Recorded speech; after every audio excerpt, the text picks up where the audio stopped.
We are at 66 people now.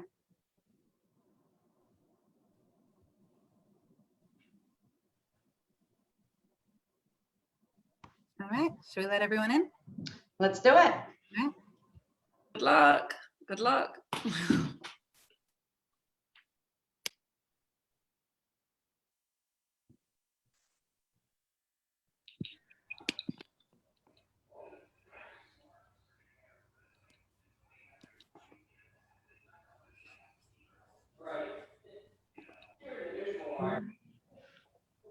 Hello, everyone. Hello, hello. Hi. Hi, hi, Fred. How are you? Nice to see you. Nice to see you guys.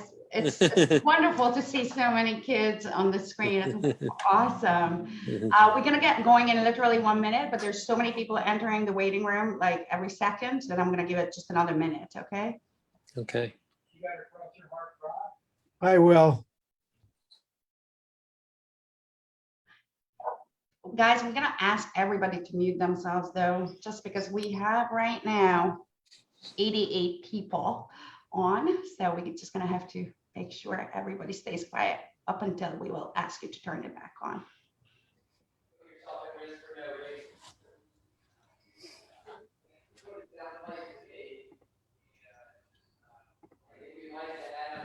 All right. All right.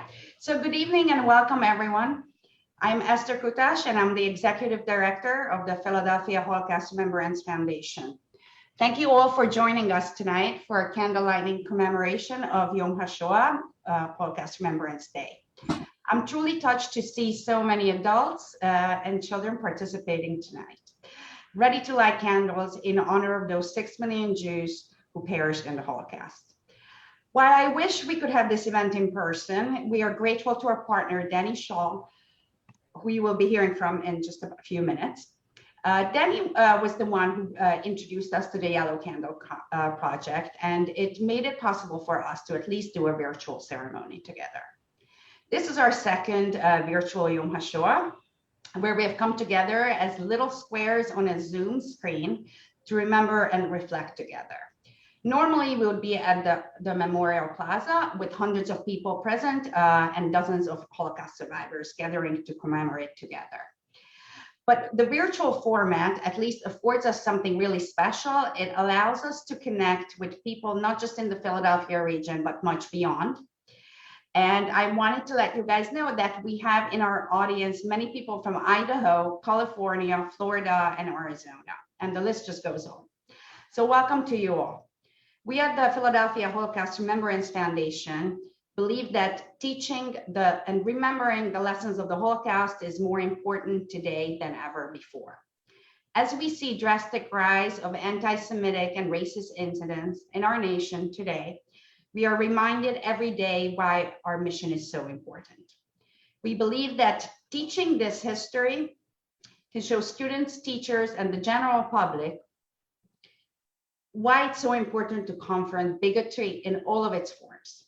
Through our educational programs, we're not only looking at the Holocaust, but we are also relating that history to our present day problems. Let me give you an example. We've been doing tons and tons of teacher training in this past year. We start every teacher training with an open discussion on making a connection between anti-Semitism and racism, both historically and today. In a recent teacher training with 35 public school teachers present, one teacher shared how he personally overcame coming from a very bigoted family, while another teacher was sharing and seeking advice on what to do with this 8-year-old girl in her class who is constantly repeating anti-Semitic and racist comments. She was clearly learning this behavior at home, and the teacher was seeking basically an open conversation with us and her fellow teachers on how to address this issue. Bringing meaningful, relatable Holocaust education to students today is the ultimate goal for us. You can imagine the profound impact proper Holocaust education can have on this young child who hears very different messages from at home. With over 340 teachers trained just during this pandemic year, we have the opportunity and the pressing needs to reach this child and all the children in our region with really relatable Holocaust education. And what gives me endless hope is teachers are really attuned to these trainings. We have wait lists and maximum capacity participations. And we have really engaging conversations about how to teach the Holocaust in the classroom and how to have very difficult conversations about race, identity, anti-Semitism, and bigotry in today's world in the classroom. And really this attitude of the teachers is what gives us so much hope and what drives me and Sophie, my coworker, every day. So of course, the history of the Holocaust is a very, very somber story. It's about persecution, it's about displacement, and it's about tragic loss. But during this pandemic year especially, we are reminded that the Holocaust is also about hope and it's about resilience. And tonight we will share two stories with you about hope that centers around children imprisoned during the Holocaust. So with all of that, I'm pleased to turn the program over to Anita Hoffman, who is a senior at the Barrack Hebrew Academy, and who has been a wonderful intern at our foundation and is actually going back as an intern again in the coming weeks. She will share these stories about these children. Thank you all for being here tonight. And let me pass it to Anita now. Take it from here. Good evening. My name is Anita Hoffman, and I'm a senior at Jack and Barrack Hebrew Academy and a volunteer with the Philadelphia Holocaust Remembrance Foundation. I will be giving some historical background on Theresienstadt, the ghetto that we will be talking about tonight. Theresienstadt was an anomaly among the camps. Located close to Prague in the Czech Republic, Theresienstadt functioned as a ghetto, concentration camp, and transit camp. It imprisoned prominent cultural leaders and great minds, creating an active cultural community in the camp. To mislead the public about how Hitler was treating the Jews, Theresienstadt was set up as a model camp. The Red Cross even visited in June 1944.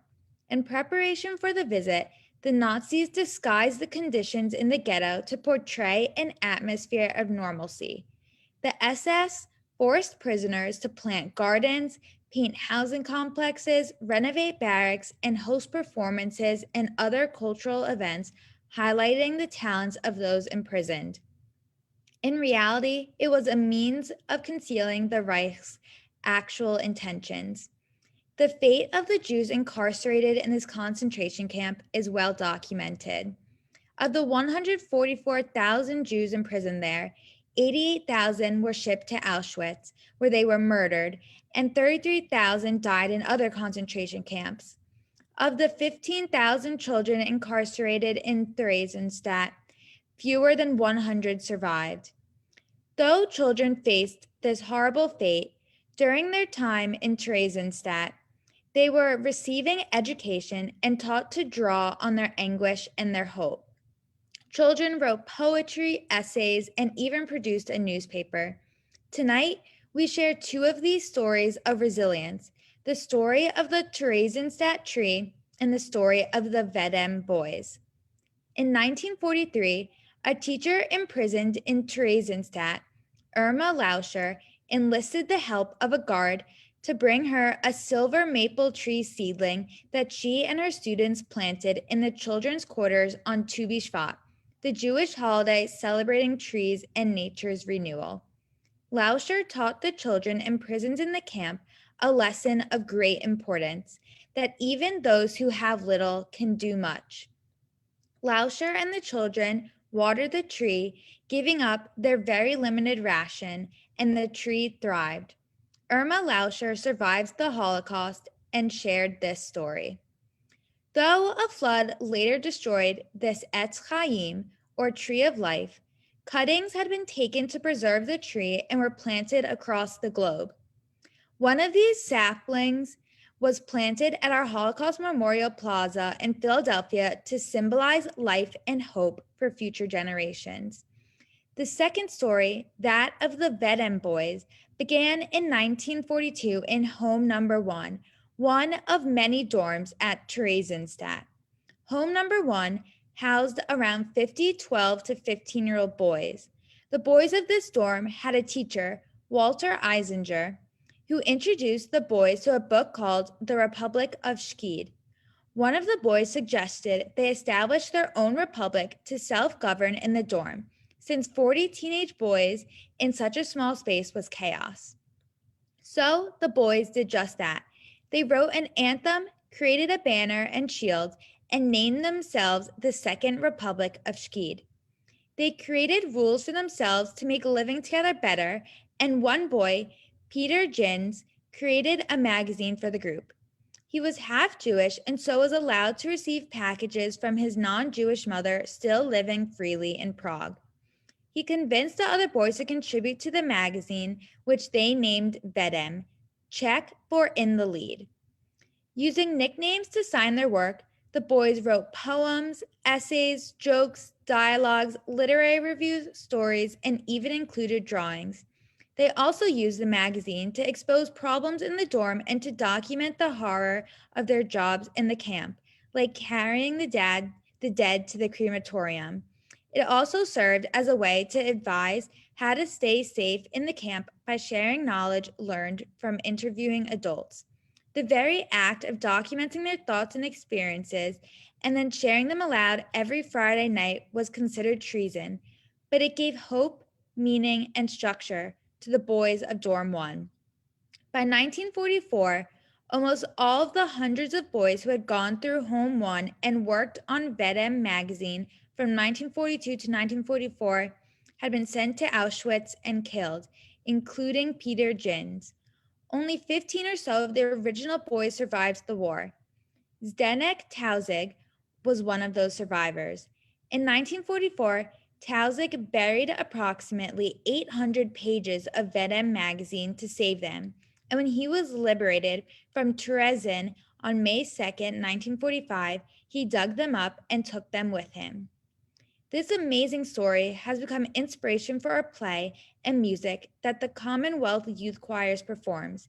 In just a moment, we'll hear from Max Ringgold, who is a member of the choir and traveled to Europe to perform and to reflect on the story of the Vedem boys. We're excited as well to listen to the choir sing Ani Ma'amin as we see video and photos of their play and visit to Auschwitz. With that, I'll turn it over to Max.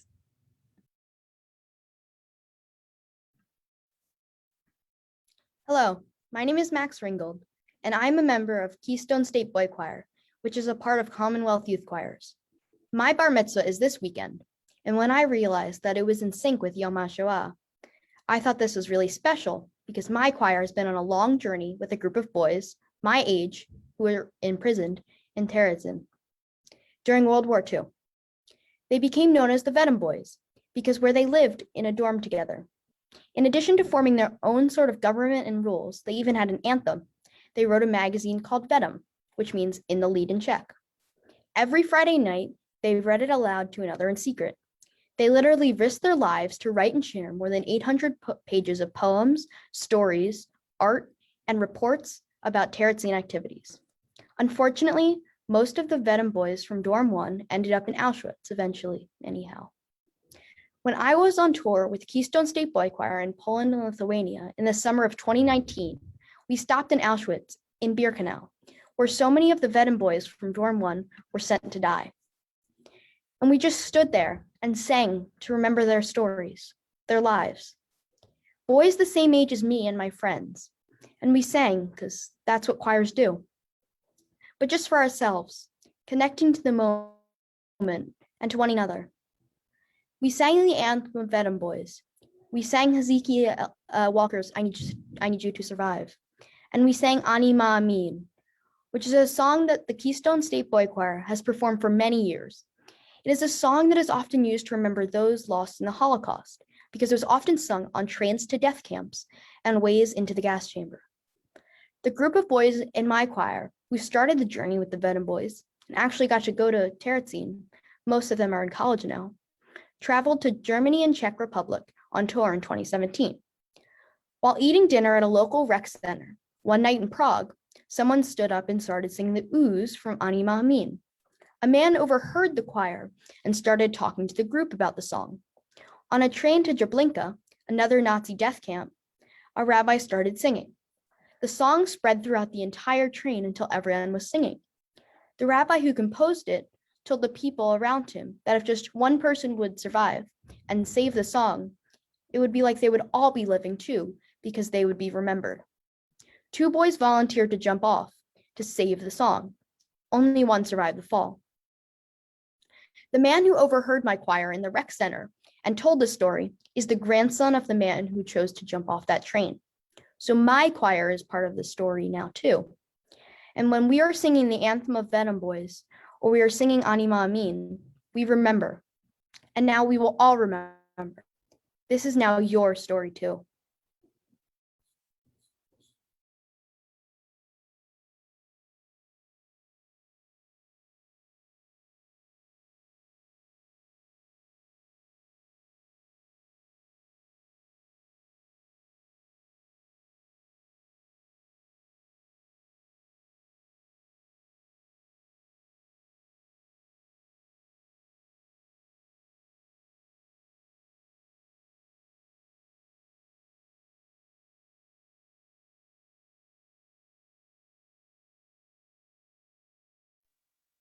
I realize there's no sound. 1 second.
Our song, Ani Maamin, is an ancient Hebrew affirmation of faith. The text, which is centuries old, can be interpreted as follows. I believe in God, in a greater truth, and in things greater than this world in spite of all that has happened. I believe the Messiah will come and he will find me waiting. No matter how long he tarries, no matter how long he delays his coming, I will continue to believe. No matter what the future holds, I believe. This song has had a rich history in the heart of Israel. It gained its greatest significance, however, during the Holocaust. Thousands of Jews entered the gas chambers, singing this very song, proclaiming allegiance to God until their last breath. Eyewitness accounts tell us that the music would decrescendo to silence only as the gas choked the singers. No matter how long he tarries, he will find me waiting. Today we sing Ani Maamin out of respect for the faith for which so many millions of children died. And today we sing Ani Maamin, knowing that if we join hands and hearts and voices and sing the songs of those who suffer, we will learn that while we may be different, we are all truly beautiful. And if we, the children of the world, value all other children as beautiful people, we can prevent such atrocities from happening again in our lifetime. This is why we sing. This is why we believe.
Wow, that was really powerful.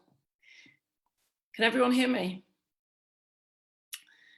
Thank you to Anita for sharing those stories, and to Max for continuing, and Max for everything you do. Really, it's truly commendable, and for the beautiful music. I'm Danielle Shaw, and I'm here along with my husband, Dan, and 3 sons. We moved here 8 years ago from the UK, and I'm now the co-president of the PTO at Barrack Hebrew Academy, and the person, as Esther said, responsible for bringing these yellow candles across the pond. It is an immense honor that both Barrack and the Philadelphia Holocaust Foundation have embraced this collaboration, and we have formed a wonderful relationship through it. I witnessed firsthand on social media the truly powerful impact of the Yellow Candle Project after it was launched in the UK just a few years ago, and I was really determined to bring it here. And I'm really humbled and thrilled that so many of you are participating in such a meaningful project. After we light the candles tonight together, please, and this is where it's really important, I want you to take a photo of the lit candle along with the name card with it and post it on social media. So whether you use Facebook, Twitter, Instagram, Snapchat, whatever else is out there, we just want you to get it out there. And just say something like, on Yom HaShoah this year, I'm lighting a candle to honor the memory of, and then give the name and the details. I'd love you to encourage your kids, your teens, your college students also to do this. Posting on social media has an immediate and far-reaching impact, and Holocaust education is so important for our future generations. This is just something that's simple and meaningful, and everyone can be involved. For next year, trusting that this pandemic may be a thing of the past, I'm really keen to distribute candles in colleges throughout the country.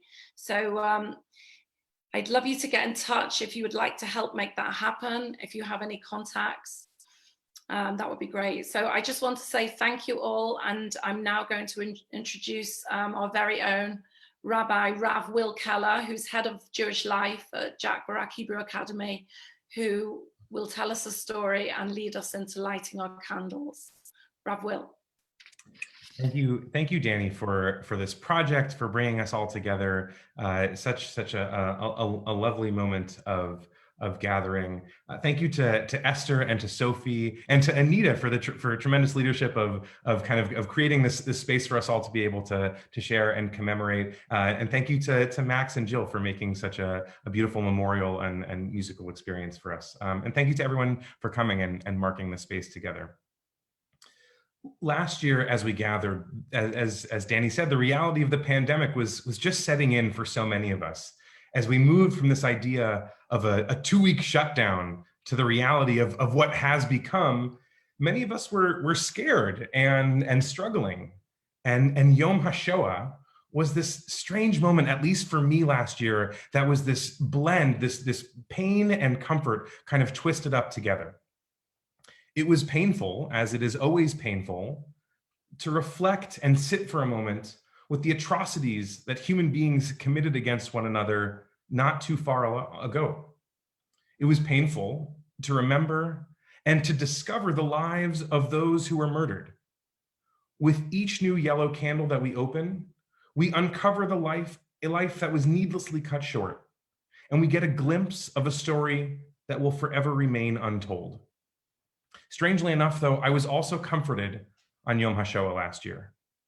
In preparing for Yom HaShoah, I spoke with my bubby, Luba, a survivor from a small town in Poland, who reminded me of the idea of the oirech, a visitor who my great-grandfather might meet or encounter at shul and invite home for a meal or a place to sleep.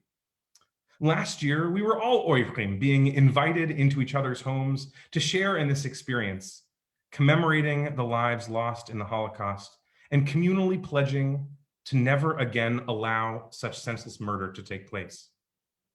Just as with the visitor, last year's gathering had a sense of newness to it as we created a new fully virtual memorial. I felt the power of the Oirech that I had heard in Bubby's stories find itself in our gathering last year. There was a buzz that comes with having a new face around the table, that excitement that invites us to tell stories and to share in each other's lives with renewed interest. But this year, coming off the holiday of Passover and the Seder, I was reminded of another awesome power, the power of return that is symbolized in the Seder that we experience each year. While the visitor is a casual attendee, the ritual of Yom HaShoah that we return to each year and sit in this space and feel the pain of this loss.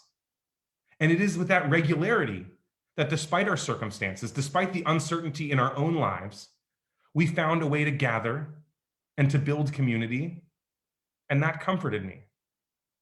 I've been comforted by the continued resilience of our people to adapt, to find new ways, not only to go about our own lives, but to also acknowledge and build upon the lives and the memories of those who are no longer with us.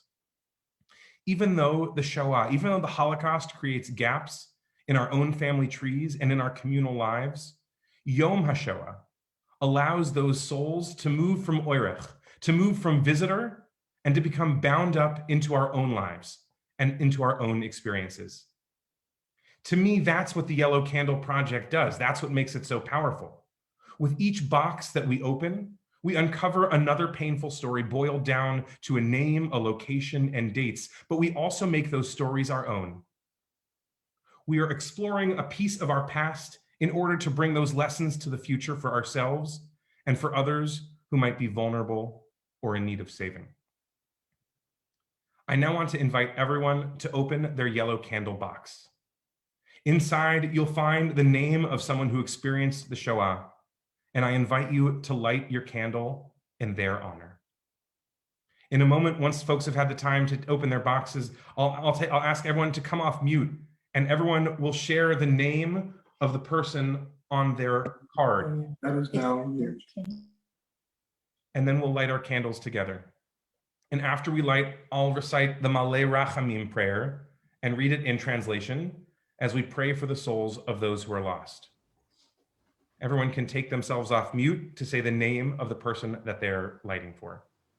Brazil. Lena de Vries.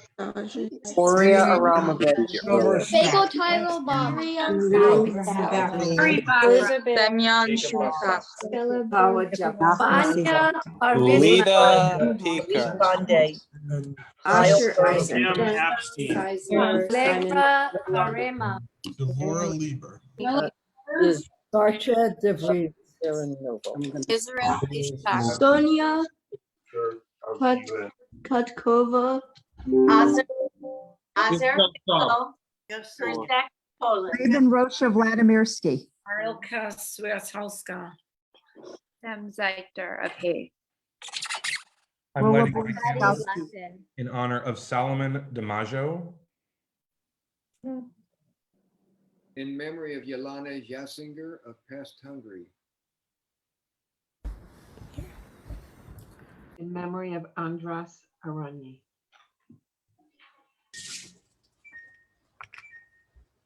In memory of Israel Ishak. Kahem Rava.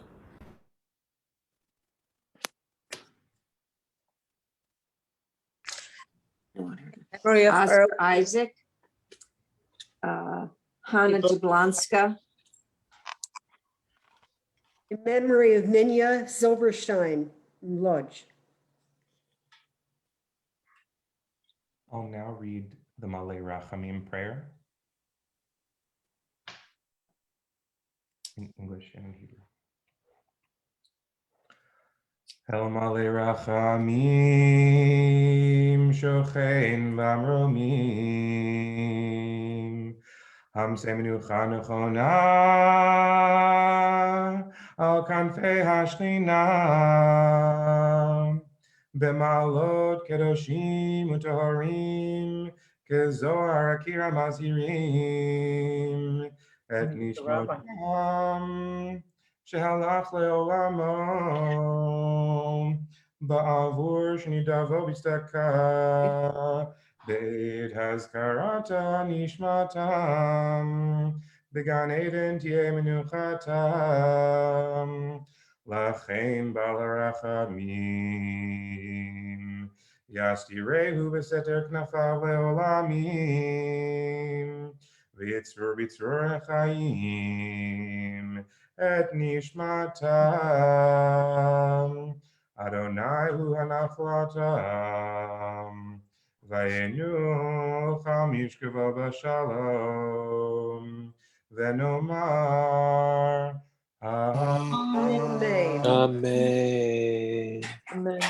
O God, full of compassion, who dwells on high, grant true rest upon the wings of the Shekhinah, the divine presence, in the exalted spheres of the holy and pure, who shine as the resplendence of the firmament to the souls of those who have gone to the supernal world.